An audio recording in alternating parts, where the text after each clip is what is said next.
د مصر په قبایلو کې یو رسم دی، هغې ته البشعه وایي چې څوک غلا وکړي یا بله څه ګناه وکړي او انکار ترې کوي نو هغه له لاول په قرآن باندې قسم ورکړي او بیا والا په ژبه پسې یوه داسې اوسپنه نیسي چې هغه دومره ګرمه شوي چې کاغذ پرې کېږدي نو هغه اور والي کاغذ. عرض دا دی چې ګوره د دې خبرو د اسلام سره هېڅ تعلق نشته، مسلمانان دي دا خلک، خو د دې رسم د اسلام سره هېڅ تعلق نشته دی او دا غزګي د ټولو علماو اجتماعي فیصله په دې باندې دا چې دا غیر شرعي فعل دی او د دې نه ځان وساتلی شي. خو به هر حال د خلک په دیو کې رسم دی او د دې نه بغیر د دیو تسلي نه کېږي او خلک وایي چې زه په خپل ځان باندې څنګه په سر باندې ګناه والم، نو بیا همدقه سخت سزا ته دیو په خپله تیار شي که ښځه یا که نري. په ژبه پسې وله ګرمه اوسپنه ونیوی شي او بیا ورته 15 منټه 10 منټه صبر ورکړی شي او دوباره پې بیا دا تجربه وشي. خوله یې که ورله اوبه ورکړي چې په اوبو باندې خوله کنګال کړي او اوبه راګزار کړي نو که په ژبه باندې پولی راوخیږي نو وایي دا ګناهګار دی او ده دا غلا کړې ده، او که په ژبه یې پولی نه یې راختري نو بیا د دې جرګې والا فیصله وکړي چې دا کس بې ګناه دی که ښځه یو که نري. د دواړو طرفیانو نه ګواهان هم ناستي او د جرګې مشران هم ناستي.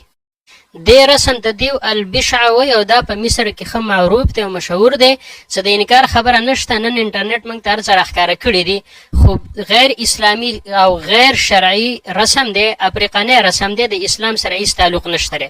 اوس دا زنانه خپلې فیصلې ته انتظار کوي د دیو ژبې به وکتی شي چې که د دیو په ژبه باندې پولی وي، د چا په ژبه پولی راختلی وي نو هغه به ګناهګاره وشمیرلی شي. دې زنانه ژبه وکتی شوه دا پاکه ده، د دې زنانه ژبه ښکاره شوه په دې باندې هم پولی نه دي راښکتلي، د دې زنانه په ژبه باندې هم پولی نه دي راختلي. دغه شان دا زنانه ده، دا زنانه د دې زنانه په ژبه هم پولی نشته دی.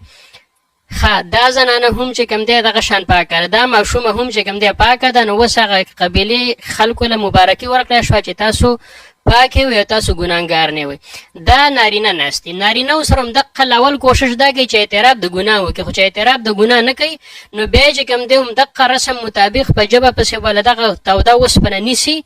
که په ژبه باندې پولی راوختي نو یې ګناهګار دی، که په ژبه یې پولی راونختي نو بیا چې کوم دی دا کس بری دی او په خاندان کې اعلان وشي. به هر حال عرض بیا هم دا دی چې دا یو غیر شرعي غیر اسلامي حرکت دی او د اسلام سره او د شریعت اسلامي سره د دې هېڅ تعلق نشته دی.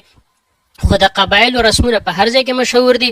زمونږ سره په بلوچستان کې هم داسې رسمونه شته چې خلک په اور باندې ځي، په هغې باندې هم په څه وخت کې موږ انشاءالله د خیر سره ویډیو وکړو. دا ویډیو ما مخکې شیر کړی او تقریبا 8 میلیونه خلکو کتلی دی، خو د پښتنو په پښتو کې تفصیل خوښي نو په دې وجه دوباره مې ستاسو په خدمت کې په پښتو کې دا شیر کو چې تاسو پې پوه شئ چې دا خلک په مصر کې موجود دی.